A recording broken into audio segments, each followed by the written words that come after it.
Hello and welcome to another episode of Seen Any Good Films Lately? I'm Jason Solomons, thanks for joining me, and as we head towards the climax of awards season and the reopening of cinemas, here in the UK at least, this is the podcast with all the recommendations of films to watch, old and new, classic and fresh, and with the best people in the business giving us their movie memories and latest tips. I just watched Sound of Metal over the weekend, and I was really taken by that film. I mean, hands down, I think the best film of the year, scripted or non-scripted, is Collective. I just thought it was the most beautiful thing that I have ever watched.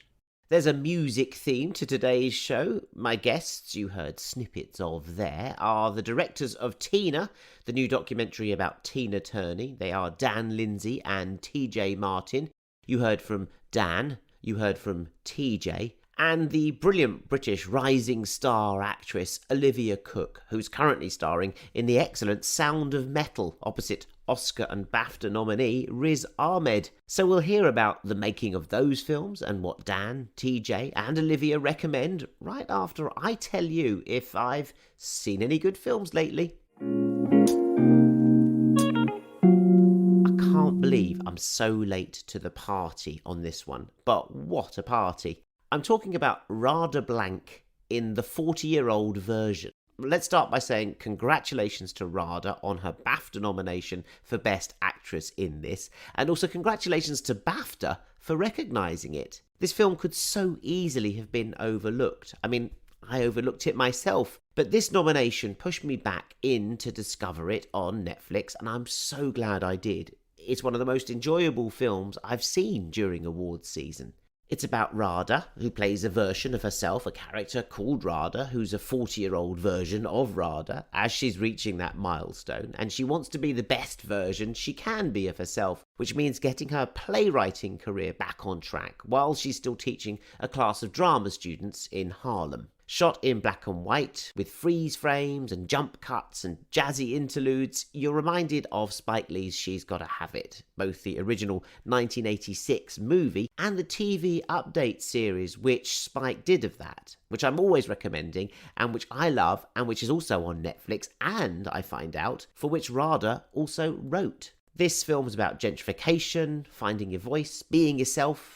It's funny, it's smart, playful, daring, cool. It's very Harlem, very hip-hop, very now, though, and very Rada Blank, because she wrote and directed it, and she stars in it, and she raps in it, and she's just a wonderful presence to watch throughout. I loved it. And the soundtrack is superb, with everything from A Tribe Called Quest and Gang Starr to Quincy Jones jazz and the gorgeous Nia Bricks, and an artist new to me, Courtney Bryant. Just watch it. It's the 40-year-old version. Now to our Seen Any Good Films Lately interviews, brought to you this awards season in partnership with Strike, the distilled drink with all the spirit, none of the alcohol. Why not try a Strike, that's STRYYK, not rum and coke for this episode, wedge of lime, essential. It's all about great taste in drinks and in movies, you see. To order your stylish bottle of Strike, go to strike.com, that's STRYYK.com, and fill your boots, but enter the voucher code too, filling in Jason40 to get 40% off for Seen Any Good Films Lately listeners. Cheers, Strike. We kick off then with the incredible life and resilience of Tina Turner. Look what I have done in this lifetime with this body. I'm a girl from a cotton field that pulls myself above what was not taught to me. Are you ready, Bobby? The Fantastic Ike and Tina Turner review! It was Ike's band, but Tina was the shining star. When I saw her dance, she was all I could look at. He rehearsed constantly. And then the pressure came that we had to work more to try to get a hit. And I was afraid. I had an abusive life. There's no other way to tell the story. The documentary Tina is just out, and it's an entertaining and rather gripping telling of Tina Turner's life story. It's many things, musical, physical, emotional, and it looks at black experience, female experience, and what it means to find your own peace. It's a jigsaw well worth putting together, and that was the task that befell directors Dan Lindsay and TJ Martin. And I caught up with them from Los Angeles and told them that I was still figuring out their film and its subject. Do you know what? It was one of those films that I was enjoying it, and I was taking my time as to working out what the theme of this doc was going to emerge in, and by the end, I absolutely got it. Was Tina getting her voice, getting her name, getting her identity. This was coming together as a documentary, and that seemed to be the journey for me. Am I right, TJ? Yeah, I think absolutely that's a really big part of it. One of the things that was striking to us in early conversations with Tina was that the pain of her past, even at 80 years old, was still very present. And that's just something that people don't necessarily associate with Tina Turner. In the process of becoming a symbol of resilience and strength, I think we lost sight that she's still a survivor and she's still making the choice to survive every day. We approached the film thinking about the one thing that we felt was missing from any other iterations of her story is Tina's point of view and Tina's perspective on the story itself. As much as that lent itself to kind of exploring the trauma, what we realized, it's really about love, and it's just kind of cloaked in trauma. And I think the journey we see is this pursuit of love, some sense of familial love, some sense of what love would look like in a respectful, loving, romantic relationship. And more importantly, love of self and love of your own narrative. And that's kind of the journey you go on. I think it's rather fascinating that this thing suddenly struck me, what a feminist icon she is. But you talk about surviving every day. Is that something as a documentary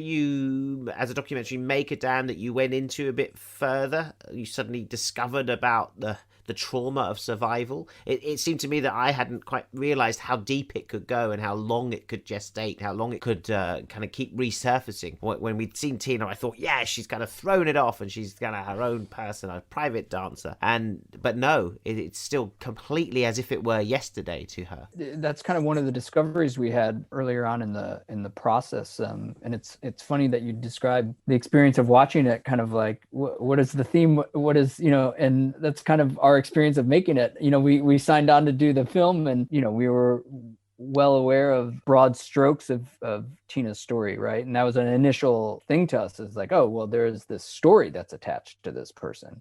And it wasn't until talking to Tina and talking about that story that we understood her relationship to that story is very different than the relationship that maybe the public has. And I think that speaks to some of what TJ was saying, is the trauma of her past is so still very present with her. Even though I've seen What's Love Got to Do with It, of course, I didn't realize it was such a battle to separate the Icand bit from her name. Tina. Mm-hmm. And it comes in your... that's when it started hitting me, when that montage kept coming of her being asked on every chat show about Ike. And, and then the dignity with which she dealt with those questions all the time just to get her name. Yeah, I mean, in the process of making it, that idea you're talking about, we kind of distilled it down to this one major theme of ownership. We've pointed out before that Ike Turner and the Kings of Rhythm was the first live band she'd ever seen before at 17, 18 years old. And then she ends up getting an opportunity to sing for Ike. Ike falls in love with her voice, and then she's a performer for the next 6 decades of her life. And so those early days with Ike was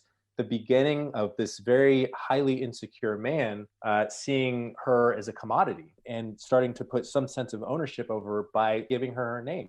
So it's this beginning of kind of this imprisonment, both physically and emotionally and spiritually. And so the journey Tina really goes on, and I think we all really fell in love with that narrative, is this individual who is in constant pursuit of carving out her own identity, escaping from the clutches of Ike. And then in the divorce, really the one thing that she really wants to hold on to is the name Tina, which is kind of a head scratcher. But then you start to realize this is her opportunity to reappropriate it and have her own ownership over it. Dan, were there any sort of films that were an inspiration to you as a doc maker in this one going in? In fact, the Nina Simone documentary, What Happened Miss Simone, was one that we definitely looked at, not as a stylistically or anything, but what intrigued us about that is that, it's even in the title of the film, right? What Happened Miss Simone, right? There's a question, there's a thesis, there's a kind of thing it's exploring. It's not just it's telling the story of her as an artist in a way, but it's telling the story of the artist, if that makes sense. And I think that was kind of what we always knew we would want to do. Nothing you say,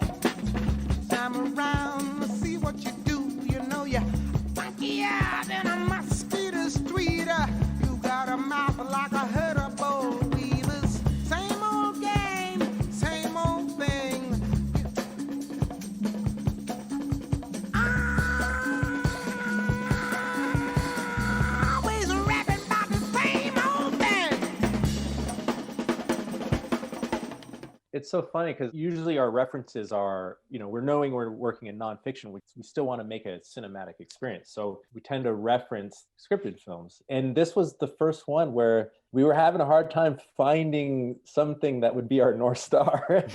It took a while to really crack the identity of this film. But to Dan's point, the thing with the Nina Simone doc, it just reminded us, oh yeah, like there's a greater point and a greater thesis at play. Just continue to service that thesis and not, to your earlier point, like the catalog is so vast. Don't get lost in the ocean of Tina's catalog. Stick to the game plan. What are you watching at the moment? You seen any good films lately, TJ? Yeah, I mean, we're both in the Academy, so we had to watch a ton of films in preparation for the Academy Awards. I mean, hands down, I think the best film of the year, scripted or non-scripted, is Collective. The Romanian, the Romanian documentary. Yeah, that's a doc. Yeah. It's a masterpiece. Yeah. I'm glad you like that one. It's a powerful piece. It's a shocking piece as well. Yeah. Yeah. Are you on the same page with that one, Dan? Oh yeah. I mean, I had that on my Best Picture nomination form, but I just watched Sound of Metal over the weekend, and I was really, really taken by that film. As a directorial debut, I was really impressed, and the performances in the film are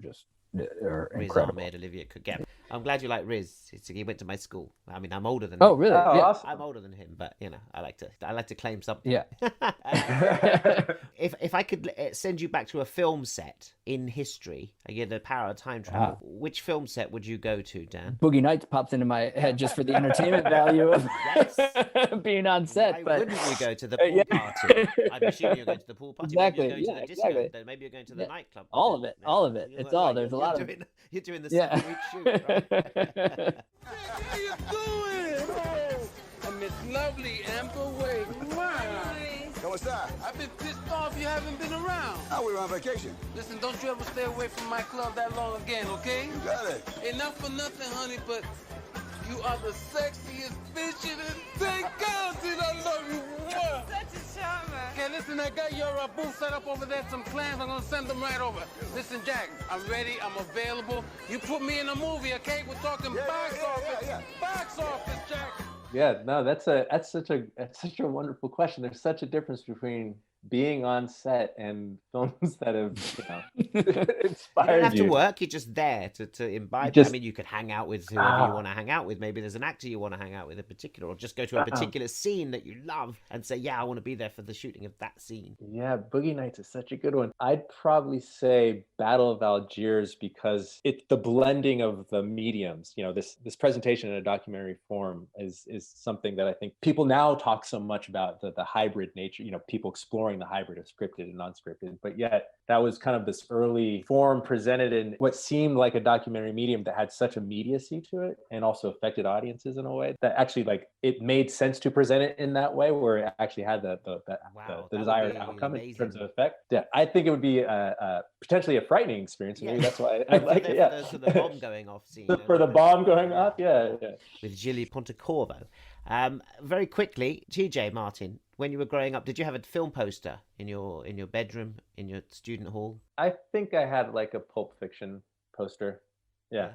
I think like a lot of people they had the Pulp Fiction. Age. What about now? Do you have one now? No, I think I grew out of the film posters on my bedroom walls. Plus, my girlfriend wouldn't allow me to put a film poster in our bedroom at that point. Really, even like if you bought her a $14,000 quad from Russia with Love with Sean Connery or something like that. Yeah, I'm not saying you got $14,000 to spend. I think your taste much more sophisticated than mine. So. Maybe I need to lean in that direction to convince her. Toy Story 3, although beautiful as it is. What about you, Dan? No, I don't think I had any film poster. I know by the time I moved out to Los Angeles, me and my roommates had a Cabaret poster, which I love that film, but it was a kind of redesign with the dancer's legs, and it was just a really interesting design. That's the only one I can think of. Well, that's a hell of a poster and a hell of a film. Yeah. Bob Fosse. Why would you not have Bob Fosse on your wall? Yeah.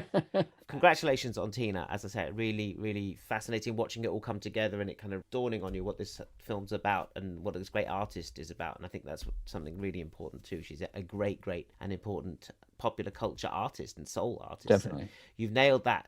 Guys, TJ Martin, Dan Lindsay, great to see you. Thank you very much for joining me, and best of luck with Tina. Thank you so much. Pleasure talking. It.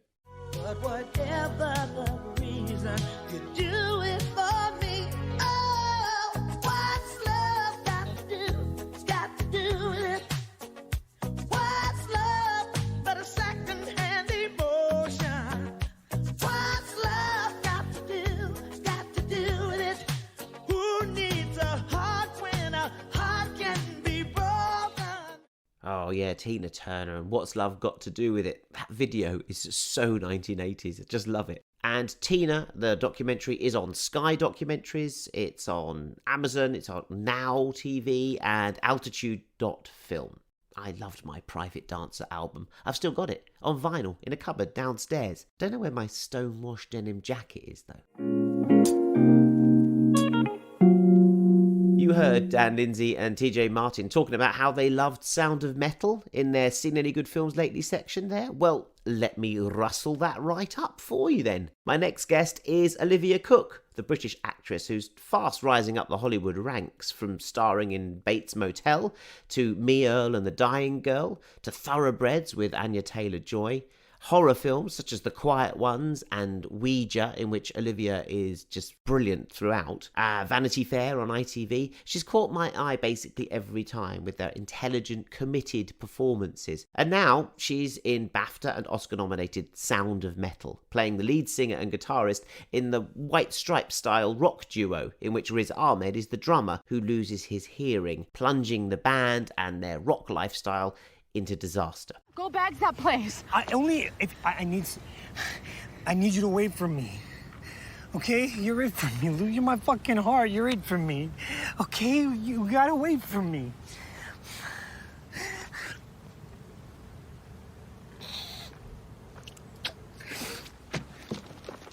Fuck. Listen to me. Listen. When you get there, I need you to write to me, okay? Yeah? Will you write me? Will you tell me you're okay? Huh? Promise me? And listen, if it's bullshit, you just get your ass back here. I'll fix it, I swear to God. You know I'll fucking fix this. It's not that hard, okay? Just come back here. My fucking heart, okay? Olivia is a key part of this film, even though Riz and Paul Ratchie, as the leader of the deaf rehab camp, are taking all the plaudits as the film notched up 4 BAFTA nominations and 6 Oscar nods. I spoke to Olivia before all this awards buzz and when we were still called Seen Anything Good Lately. And that was back when the film was about to come out just before Christmas, but the second lockdown shunted it along, putting it squarely in the awards conversation, which has obviously done it really good. So the film's upon us now. It's going to come out soon on streaming first and then in the cinemas. It's unleashed on us like the screaming rock chick at its centre. So when I did speak to Olivia, I asked her if, like all of us, she's always dreamed of getting up there and belting it out like a real rock star.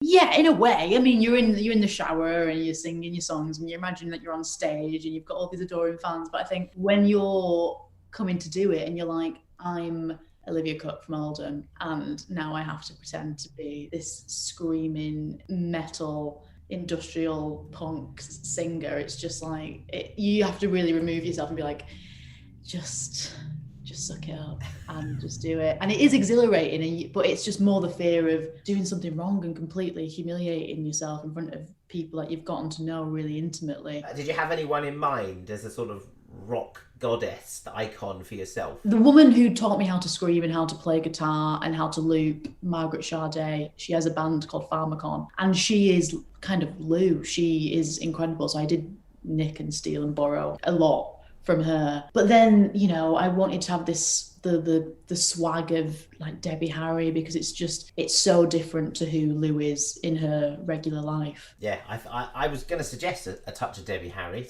Tell me about working with Riz. I've known Riz for many, many years. In fact, we went to the same school, but he's an actor I've had my eye on for so many years.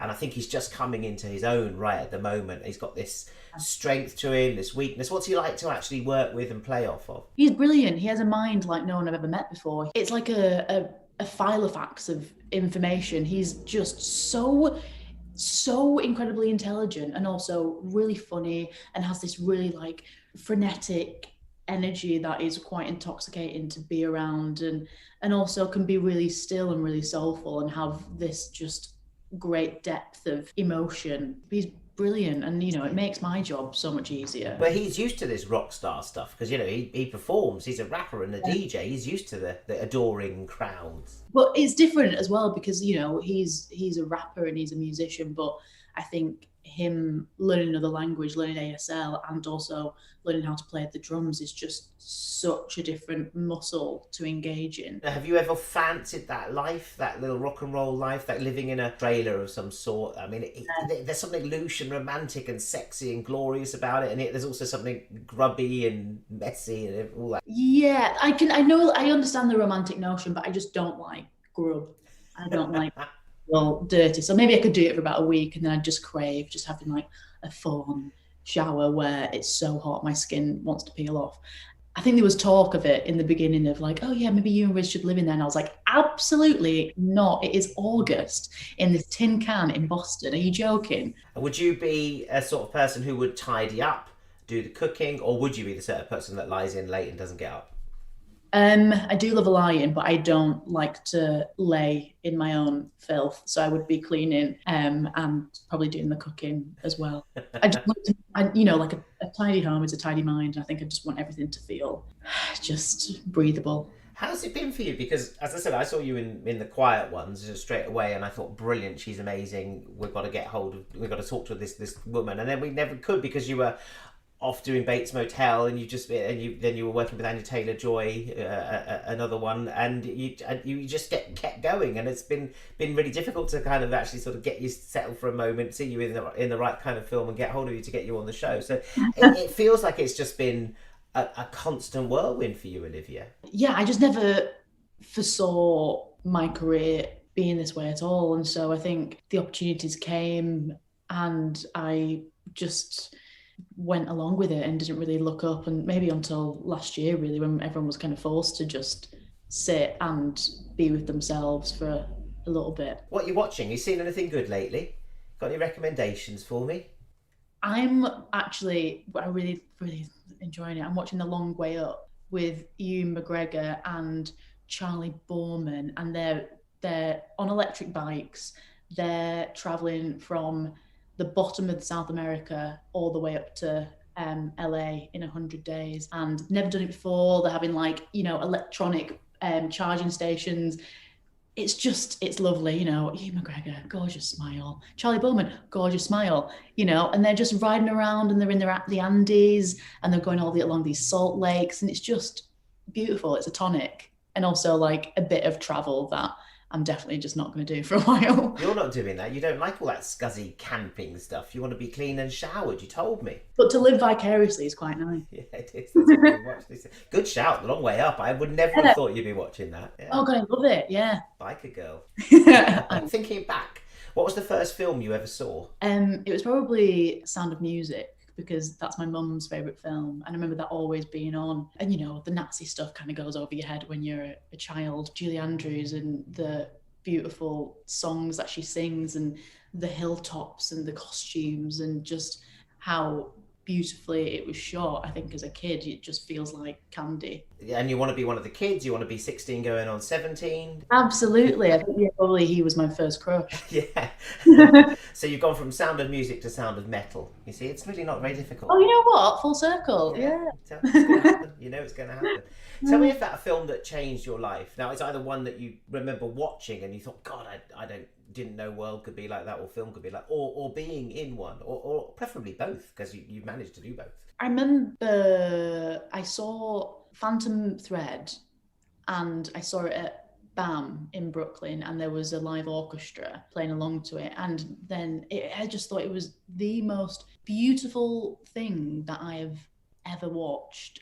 And also the performances were so rich and layered and electric, and it was so obviously so beautifully shot, as well as a live orchestra. And I was like, I didn't know films could be so just whole body experienced. Oh, I'd love to have seen that. That God, Johnny Greenwood score kind of put to God, it was so amazing. It was so amazing.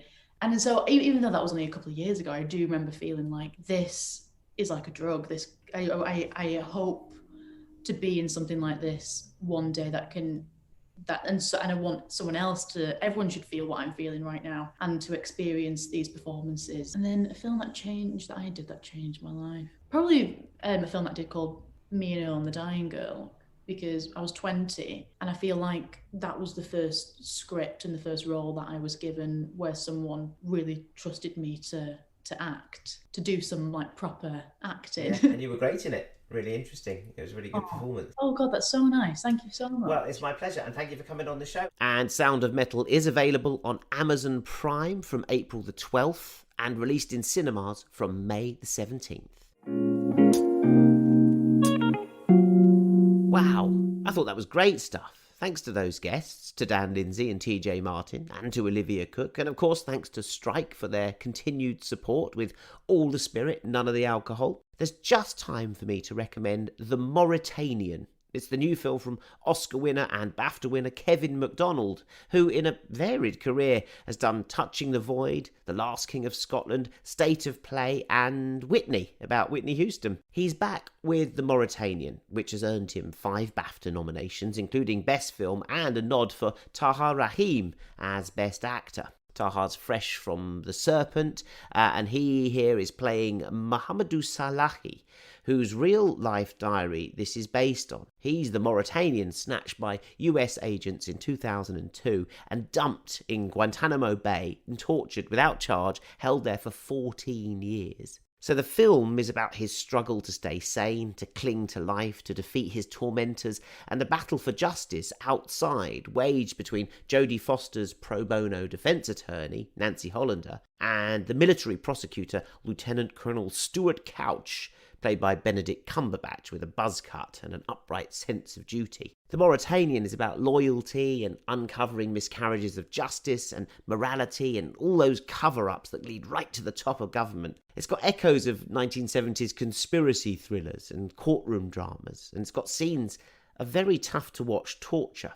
You don't get many big, starry thrillers like this these days for grown-ups, and Kevin MacDonald delivers one here with a punch. In fact, with many punches right to the stomach.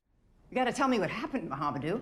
You asked me to set fire to this place, but I'm still sleeping. Well, then write it down. All right, that's what the pages are for. Write it down. You need to tell me the truth. You need to tell me what happened to you. I can't defend you. Do you understand that? I don't need to tell you nothing. Whatever I say, it doesn't matter. This fucking island, I die here. Outside my family, my brother, their lives go on. Tara's life goes on. But me here, I'm like a statue. Now, ahead of the BAFTAs next week, we've got Kevin MacDonald himself coming on next week's show to talk about awards, to talk about The Mauritanian, and if he's seen any good films lately. I can't wait to catch up with him and put the sagful questions to him. So make sure you come back for more on The Mauritanian next week. Before I go, here's Jason's 3 to see. The Mauritanian, out now on Amazon Prime from April the 1st. The 40-year-old version on Netflix, catch up with that. And if you haven't caught this one yet, the year's best documentary is Collective. It's from Romania and it's a gem. It's an exemplary gem of documentary filmmaking, as you heard from Tina director Dan Lindsay, whose choice it was in his sagful. It's on Dogwoof, it's on BFI, it's on Curzon and all the good ones. So that's the Mauritanian, 40-year-old version and Collective. That's 3 to see. God, we're good to you with the recommendations and the great guests here on Seen Any Good Films Lately. If you agree with me, subscribe and rate us and let everyone know.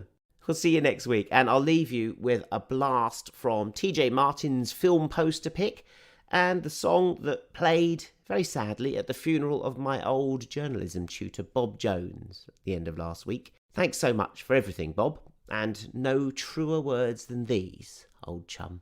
Start by admitting